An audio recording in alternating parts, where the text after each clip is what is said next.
Before we get into this week's episode, I have a very special announcement I'd like to share with you all.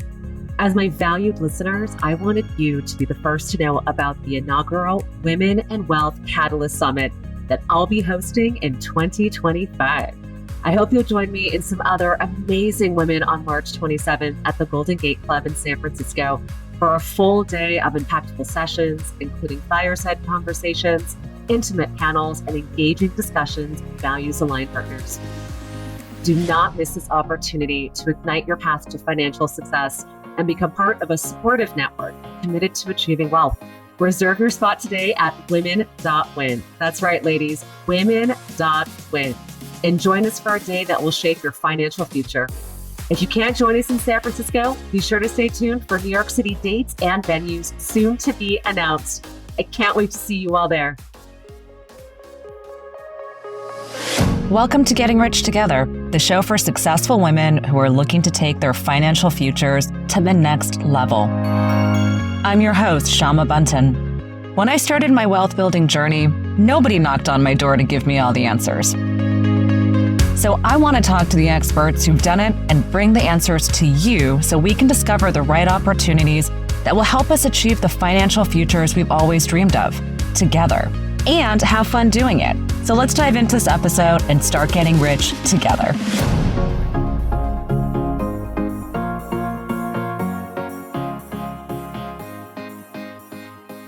I am here today with the brilliant and beautiful Nikki Stoddart. Nikki, people know you as someone who's a real powerhouse in real estate, and more specifically around really evangelizing women to be able to become rich through real estate holdings and building wealth. You are someone who I deeply admire, and I'm such an incredible leader when it comes to the space and evangelizing, educating, and helping women become rich. So I'm so excited to have you here today. Thank you so much. Oh, thank you so much. I'm super excited to be here and to be on this wonderful podcast. Thank you for putting us together. Of course, Nikki. So let's jump in.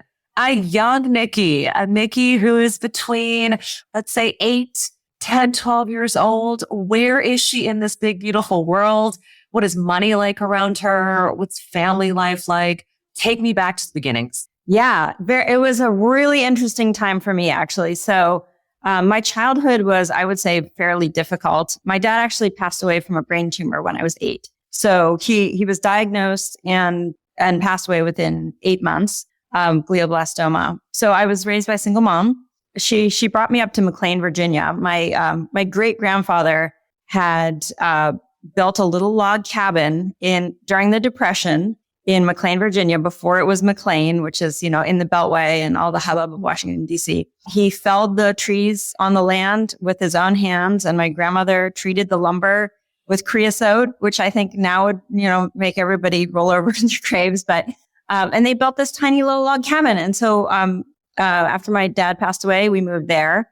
And so it was an interesting place to grow up because McLean, Virginia is extremely wealthy.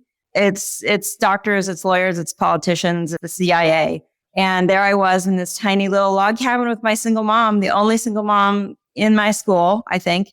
And money was always a struggle. And so I went to school with very, very wealthy friends. And I never had much. So that definitely colored my feelings about money and definitely gave me a hunger to try and achieve and to try and succeed. Wow. So when you were younger, I think it's so interesting when young people get to experience a world that's kind of outside of what life is like at home. It both sort of highlights what's possible in the world, but it also kind of highlights this is different, like I'm different. This is, these are real stark differences. So when you were in, let's say, high school, was there any sort of inclination to, I need to get a job, I need to start earning for the things I want? How did you start to think about, let's say, closing the gap or reconciling this world you saw outside of yourself and where you were at the time? Absolutely. Yeah. So I worked all through high school, many different jobs. I worked in a bakery. I worked at a vet. I worked at a flower shop,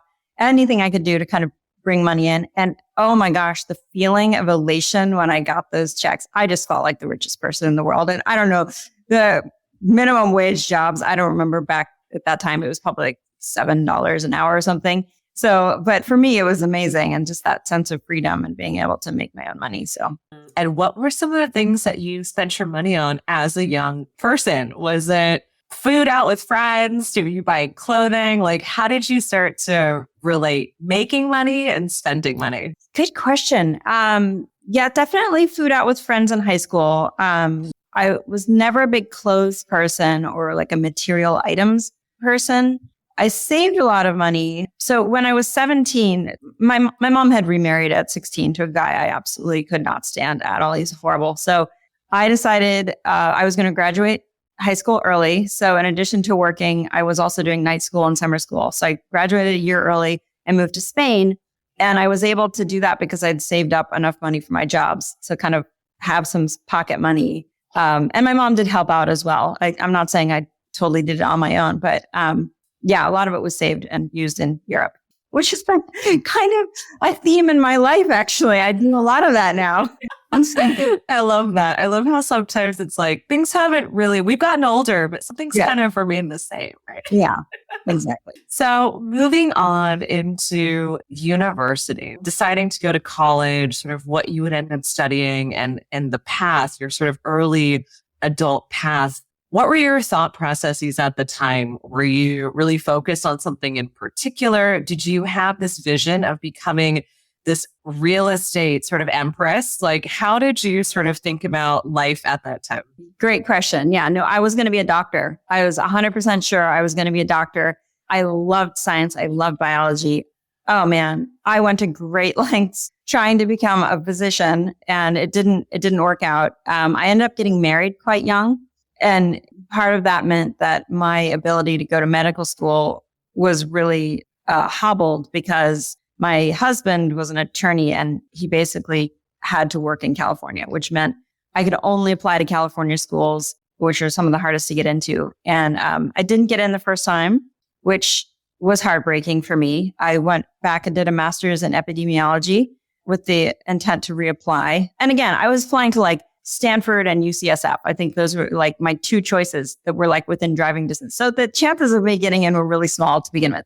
But anyway, so I didn't get in. And then when I did my graduate work, I got pregnant and realized I don't want to do 7 years of school with a little kid. That was just not in the cards. And it was really heartbreaking. I think I struggled for a long time kind of making that decision and making that change.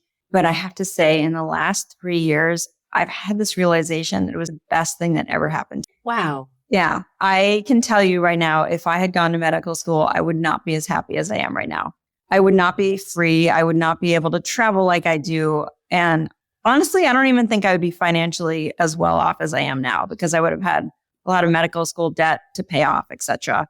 I kind of thank my lucky stars that it didn't work out because it really put me on this path to figure out another way to make money. And real estate, it didn't fall into my lap. I wouldn't say that. My mom, I think I got it from my mom because my mom, she's extremely creative. And one of her passions was taking really old buildings and rehabbing them and making them absolutely gorgeous. For example, the very first house I ever lived in, a pre-Civil War era barn that my mom and dad had, fixed up themselves, did all the work themselves. It was beautiful. It was featured in local magazines. And so I think I got that from her.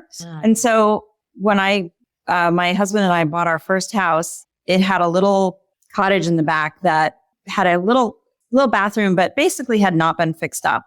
And I decided, well, let me see if I can fix this up and put it on Airbnb and just see what happens. And like, who's going to stay in someone's backyard in a tiny 200 square foot house with no heat? And I mean, we had a space heater and like no kitchen. But anyway, I put it on Airbnb. It was super cute. And it was rented immediately. And it was like pulling in $3,000 a month. And I was like, okay, hello, there's a business here. Wow. Let's do this. And so, yeah, that became my full-time job, is managing Airbnbs and buying them and rehabbing them. How old were you when you rented out your cottage in the back? Let me think. I would have been 30. Yeah, 30. How exciting. Yeah. To be like, I am unlocking this like whole new world. And it started with one little cottage in the back of your property. Yeah. Now, earning the confidence to continue to do this and to say, okay, I'm now going to learn the ins and outs of this. Obviously, real estate, everything I believe is formulaic, but this is a very different formula than medical school. This is very different than understanding biology, right? This is a whole new world with very different variables that you have to constantly be assessing, considering, and also tremendous amounts of relationships that really need to be leveraged and developed to pull these things off. So talk to me about getting the confidence after this first little win to say, okay, I'm now going to fully put my feet into that. Was it both feet in at the same time? Did you start to dabble a little bit more? How did you continue to grow in that capacity? It was really through networking. So the other thing I started doing in conjunction with Airbnb is also rehabbing properties. So I met my longtime business partner around that time, and he was buying Victorians in San Francisco and bringing a group of people together to fund it, rehabbing them and then reselling them. I invested in one with him, terrified, and it was great. It was a great success. I think we turned the money around in about 12 months or so with a 30% gain. And I was like, okay, this is cool. What? That's amazing. That's like an incredible win. And if you don't mind me asking, how much capital did you invest in this first house? Oh gosh, I'm trying to remember. I think it was like 150,000 probably. Wow. And so fast turnaround. I mean, that's like, and also that's not nothing, to be able to say like, I'm going to put this money here for my first time. Right. And see what's going to happen. Were you holding your breath? Like, how did you? Oh, absolutely. I had all of the worst case scenarios one can imagine going through my head, but it was great. And honestly, it was, my business partner is just one of the most amazing people on the planet. So, he was so patient and just talked us through everything. And I was probably a total pain in the rear end for him, but no, he's just the most gracious human on the planet. And so we've been doing that together ever since. We've done several projects and in various capacities, whether it's flipping houses in San Francisco. I've helped them with a property up in wine country now that was a farm, and we've turned it into like this Airbnb kind of event space. The interesting thing is you never know which direction your life is going to go, and you meet people and then you meet other people through those people, and you kind of build these beautiful things together. And it's been really wonderful. And so as you started to get some early wins, and obviously the great thing with early wins is you can reinvest that, and it becomes really this sort of incredible way to be able to grow. But also with real estate, it can sometimes be feast or famine, right? Yeah. And it's not always all the ups. And so in these early stages of looking at wealth building, how did you kind of reconcile and look at cash flow for yourself personally? Were some months more difficult than others? How did you sort of start to navigate what these ups and downs were? Yeah, absolutely. So around that time is when I decided I was going to get divorced, which is something I had needed to do for a while, but just couldn't do it for financial reasons, which I think is one of the reasons why I've become so passionate about educating women towards real estate investment, because I really feel like women to be masters of their own financial universes, so that nobody's kind of stuck in that place that I was. So very scary, lots of ups and downs. It's not a W-2 income that you can count on every month. And I think for me, the one way that I made myself more comfortable is I tried to keep my personal expenses as low as possible. So I always had a cushion. For me, I'm comfortable when I have a lot of extra cash in the bank, even if that means I'm sleeping on a friend's couch and eating rice and beans. That will make me way happier than anything else, just having that cushion. And I don't really care what I have to do to get there. And, when things were tight, I was renting out rooms in my own house on Airbnb.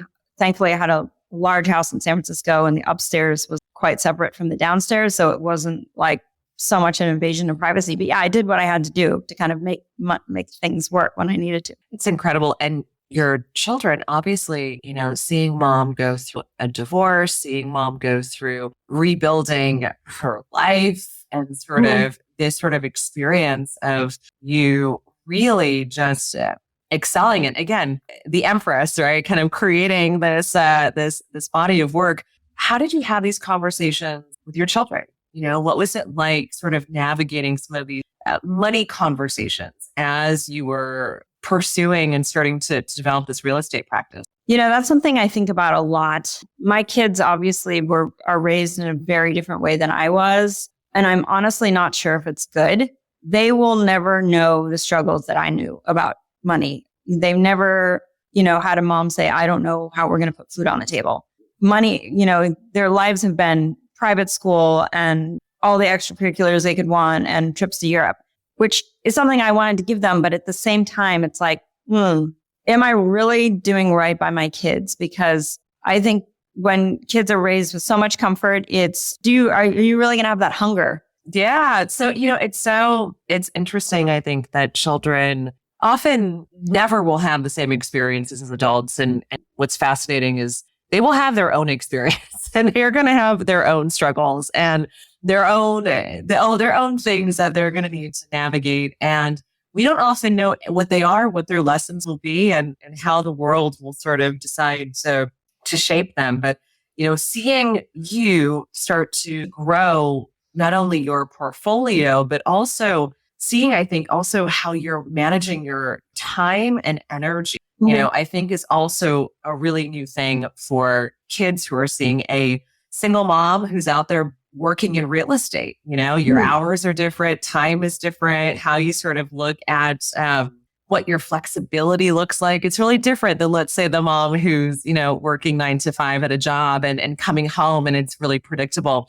As you were sort of getting more and more successful in real estate, how did you look at diversifying your investments? Have you always been more on the conservative side, sticking to the stock market? Were there opportunities for you to start angel investing? How did you sort of look at growing your pie? Obviously, knowing that real estate was going to be the majority of it. Yeah. Great question. So I realized I can't have it all in real estate. It's just too risky. So definitely a lot of index funds investing, some angel investing, which, has a pretty long time horizon. So I did several placements, I think 3 years ago. Obviously, I won't say anything from that in quite a while. Steep learning curve for sure. One of the angel investments I made was Robinhood before it went public.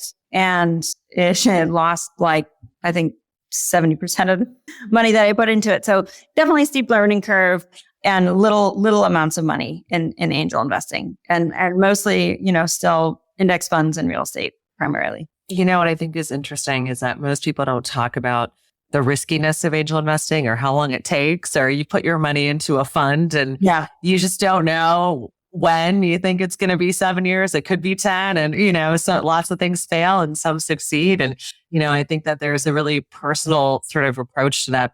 So as you were starting to continue to grow this real estate career of yours, your emphasis and a big part of your core values have really been around empowering women and helping women become rich. And I think it's one of the areas that you and I have so much alignment around, which is we need capital to go out and create the change we want in the world and to live the lives that we want to live. When did you start sort of incorporating those values into your real estate practice, and how did that start to take shape?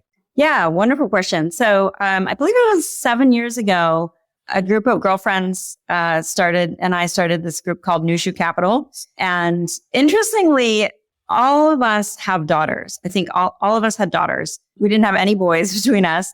And so as moms of daughters, we were really wanted to make sure we pass on these values to our daughters as well. So New Shoe Capital, the word New Shoe is a Chinese word that means women's language. And it is a group of women in China. And the way that they communicate is through weaving messages. And it's because it's a woman's art. Usually it's, not readable by men. So we're not understood. So it's, we thought it was a pretty cool name for our fund. So we started investing together in some other larger projects in Texas and San Francisco. And so that's kind of how that got started. That's really cool. And so can you help unpack for me really some of the timelines around what it looks like to be investing in the sorts of real estate projects that you invest in? When you say yes to something, how long has it taken to sort of get to that point to say yes? And then what are some of the typical turnaround times? Because I believe, a lot of our audience is used to hearing about real estate, but mostly because advisors and people tell you go buy your home and, don't rent. But as far as looking at this as a robust way to build wealth and start to look at it also from a sizing and timing standpoint. What are some of the typical timelines and ways in which you look at things and get involved? For me personally, it has changed a little bit. So like when I first started doing flips, I wanted in and out, right? I didn't want my money tied up too long. I was afraid of, all kinds of scary things that could happen. So it was like a year and a half. And now I think the longest project we did was about 3 years. That was 7 townhomes in San Francisco that we bought as part of a larger group and converted them into tenancy in common and remodeled all of them and then sold them each one by one. So that was a really big project. And I think in and out was 3 years or so. Wow. So that's a much long, I don't think a lot of people think about sort of what those timelines can look like, especially if you have a vision. And as you're sort of looking at building out your own bench of advisors, as you're getting older, your wealth is increasing, you're sort of looking at strategic ways of investing things. When you have your bench, or you think about making a decision, whether that is to rebalance your portfolio or to look at a new investment opportunity, who are the people you consult, right? Who are the people who sit on that bench? I have a pretty large group right now of business partners and people that I trust. So I have my business partner that I do flips with. I have somebody that I've done a lot of Airbnb projects with. I have other people who've done other kinds of more risky real estate investments. Some people that have invested overseas. So it's a pretty wide bench. And I always go, vet this project with several other people before I would ever jump in something. I love that because sometimes I think there's a tendency to feel like we need to do it all on our own, or we need to go become the experts. Yeah, definitely go for the experts, get lots of opinions and advice, especially if it's something you don't know very well, you haven't done it before. Even if you have done it before 10 times, always gut check it with other people. They're going to look at it in different ways than you are. Maybe they have behind the scenes facts that you don't have. And so absolutely. And how have the conversations at home changed? You've been building in this space now for some time. You definitely have a presence and a reputation and have done some really incredible projects. Talk to me about family life. Talk to me about how conversations are taking place around money, some of the ways in which you've navigated some of the trickier conversations as the children have gotten older. Yeah, that's an interesting question. So I guess one of the things that's come up recently is around college. I have an 18-year-old, and through the process of her applying, we had a lot of conversations about what's going to give you the most bang for your buck. And I think we're pretty unusual compared to our friends because, we did not give her a blank check for college and say, we're going to send you anywhere, no matter what. We said, look, a lot of these universities, I should back up and say, so we have a permanent residency in Canada. So that gave us access to Canadian schools, which are much, much cheaper than the US, like probably a third or less. And so for us, it was very much like, okay, do you want to go to a school in the US and pay $50,000, $60,000, $70,000 a year plus your housing expenses? Or you can go to Canada and spend, 10 to 15,000 US. And so we really flushed that out a lot with her. Just what does this mean for you long term? Where is that $70,000 school going to give you any better education and opportunities than going to a Canadian school?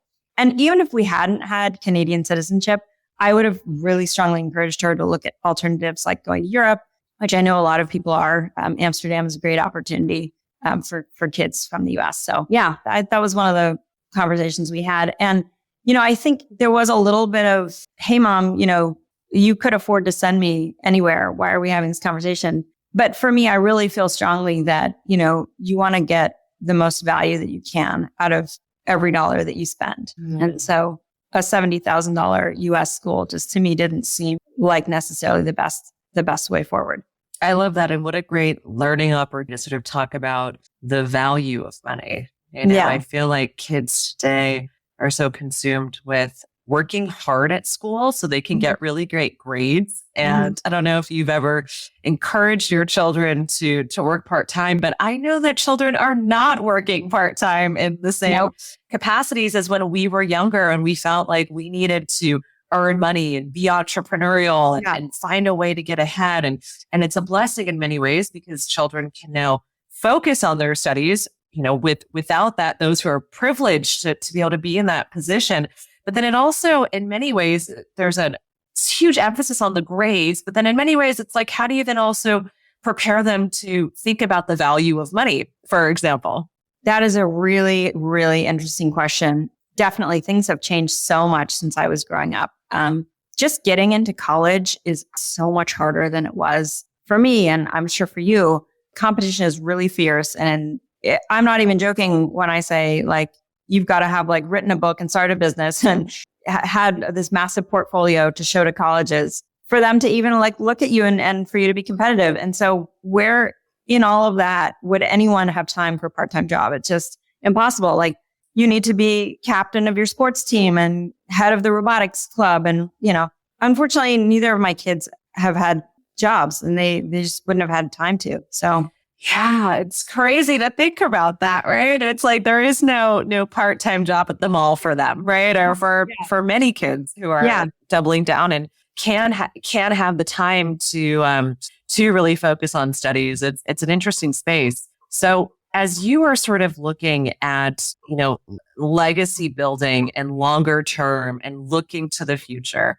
you have this incredible bedrock that you're obviously building on. How are you sort of thinking about the future, Nikki? If you were to sort of look at your life in the next 50 years, what are some of the things that you hope to accomplish and build on? And what are some of your dreams that you hope to be able to? Yeah.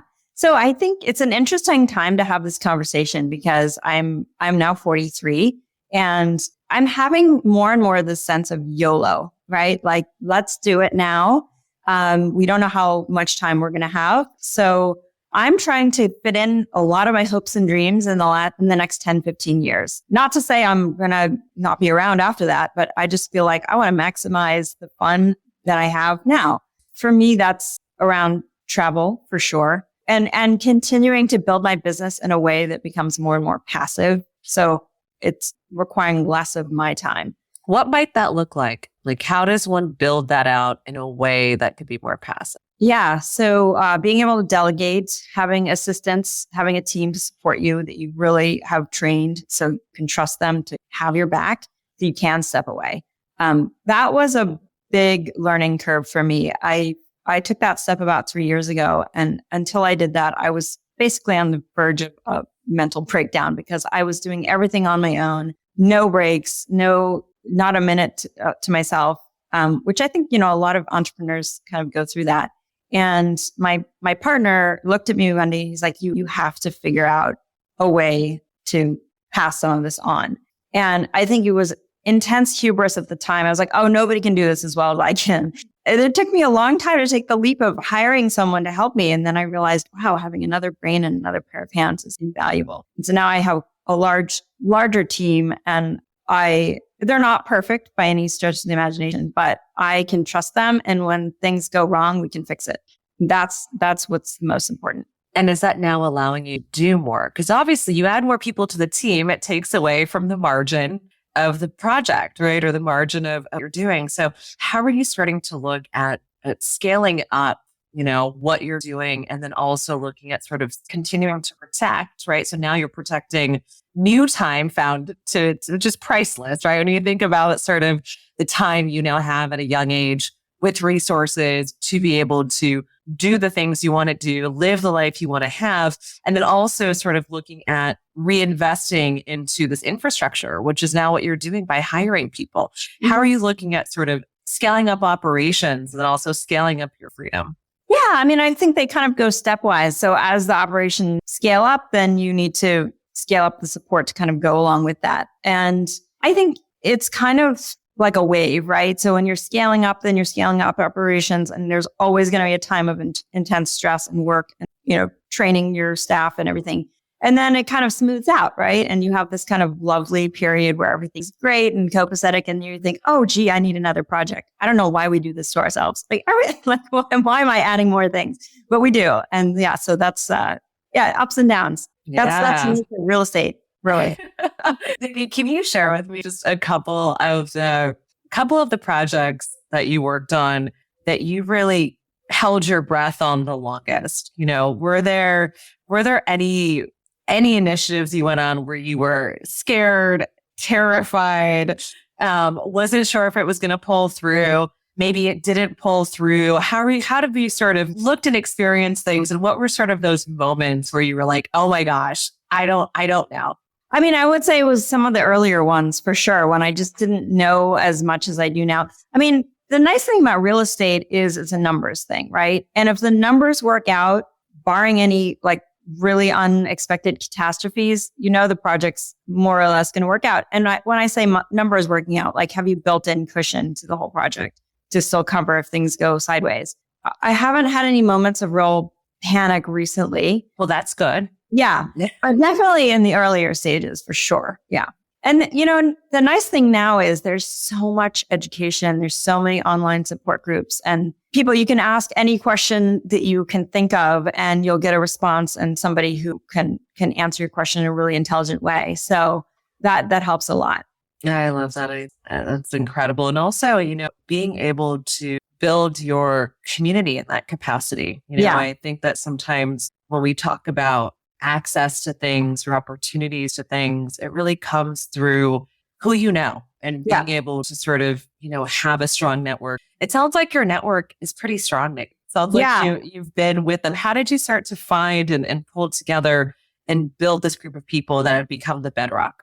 Absolutely. Yeah. So Meetup was great. So there's a bunch of real estate meetups in San Francisco. I used to be more active in them than I am now, but I've met the most incredible people.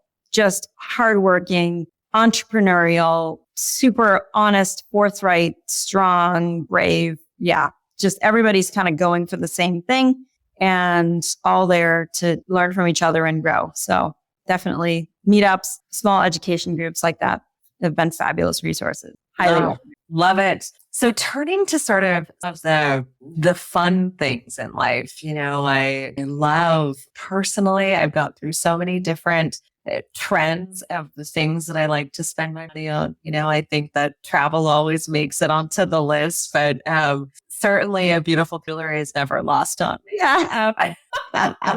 How do you sort of love to spend your money and what are the sorts of things, activities, what brings you joy when you think about exercising capital? Absolutely. So, big piece of life news. I just bought a horse.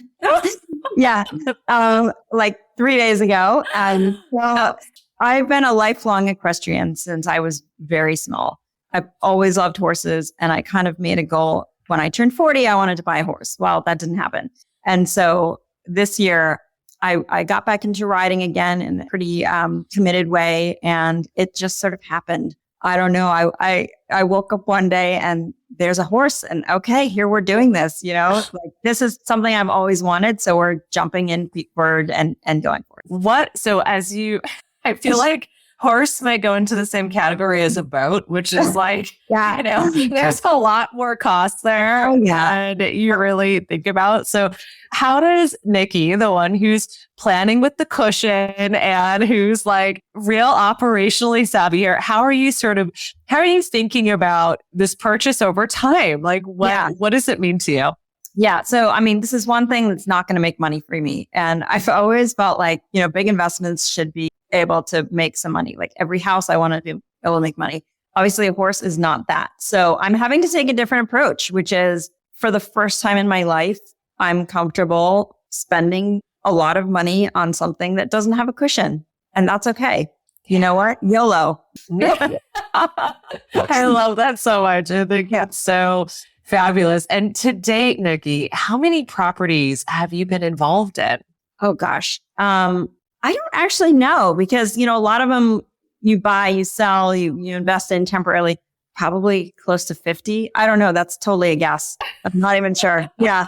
Yeah. I love that. That's not a small number. You haven't been doing, you're very young and that's not a small number. Well, and also I'm not investing in, big apartment complexes that have a lot of doors. So each one is really boutique. It's a lot of each one is a lot of work. So I personally don't think I could manage more than that. And as far as the categories of properties, obviously there's so many different ways to real estate investing. I feel like when I first started looking into it, my mind was blown by all of the different kinds of real estate and all the different structures and terms and how, I mean, it's actually quite creative at the end of the day when it comes to figure out how to pull it off. Is there a particular sector where you have spent most of your time and interest in? Yeah. Short-term rentals. That's been my bread and butter. So the flips are great, but short-term rentals is really kind of my passion. I love creating beautiful spaces that families and friends like to come and enjoy. That's absolutely what I love. And so for me, kind of next step growth would be, I want to start acquiring properties overseas. One of my dreams is to kind of have a property in all the places that I would eventually like to be. So I love that. I can't wait to visit to all of them. yeah. It's gonna be incredible. I can't wait for this journey to continue to unfold. As you are looking at the new things that you're calling into your life, you certainly just recently called in a horse. So I see that as a fantastic manifestation of desires. Yes, definitely. And there are often lots of other things in our life that we are calling in, that we are asking for, that we're looking for. Are there things right now that the audience could possibly help support you with? Anything that you're calling in? Yeah. So if anybody's interested in a house in France, I am currently putting together a group of people who I'd like to invest in a place in French Alps. It's going to be my first sort of international acquisition. The idea being something that we can enjoy together, but also would be rented out, especially during ski season and sort of the prime summer months. Oh, how fun. How fun. And then Nikki, my last question to you is, around seeing the power of capital through real estate and really what that does for women. I'd love to hear your thoughts on sort of the power of women in real estate and really what you see as possible for women when they are investing in this asset class. Absolutely. So women are sitting on trillions of dollars of money that could be working harder for them than it is. And real estate, I feel like, is because of the tax benefits and because of the stability, I would say the single best investment that women can make. So for me, helping educate women and get people over that scary hump of, it is a big, scary thing. It's a big project. There's lots of unknown. Kind of breaking that down and making it something that's palatable and easy is really a big passion of mine. And I think also that this aspect of understanding how real estate contribute in all these different markers. I think it's interesting to think about short-term real estate and, what the short-term housing looks like from an income standpoint versus the flips versus recently I was learning about triple net leases and I was like, oh my gosh, like this is so unique and different. And also financially sort of times itself out differently. It almost feels like real estate in general is as nuanced as like the stock market, like there are so many different ways of being able to. Yeah, absolutely. I mean, everything from self-storage to RV parks to tiny home parks, glamping. I mean, the list is pretty much endless. If you think about it, you can do it. I mean, yeah. So, and there are people out there who are passionate about each one of those and are happy to educate. And I personally find like RV parks pretty interesting in terms of numbers. I don't know anything about it. I don't invest in that space, but it is something I know a lot of people are having a lot of success with. Oh, wonderful. Well, Nikki, you're such a gem. I feel like I could talk to you all day about, okay, let's talk about this property. Let's talk about that property. Like, let's go in much deeper. But obviously, this conversation is not just about real estate. It's about you and money. And so I'd love to close on, what does money mean to you? What does it mean to you? I would say money means financial security and independence, the ability to live the life that you want, and also to make a difference in the world. I mean, as I get older now, I'm starting to think more about philanthropy. We just got back from Southeast Asia, and obviously you see a lot of need there. Kind of thinking through, how can I make a bigger impact on the world and leave a mark in a positive way. So wonderful. Well, Nikki, you are an incredible woman. I'm grateful to know you. Thank you for being here on this planet. More importantly, being here with me on this episode of Getting Rich Together. Thank you so much. Thank you. Thank you so much. It's wonderful. Thank you so much for tuning into this episode of Getting Rich Together. Please take a minute to subscribe. And if you like this episode, I'd love it if you could share it with a friend who is ready to elevate their financial future. Until next time, let's keep getting rich together.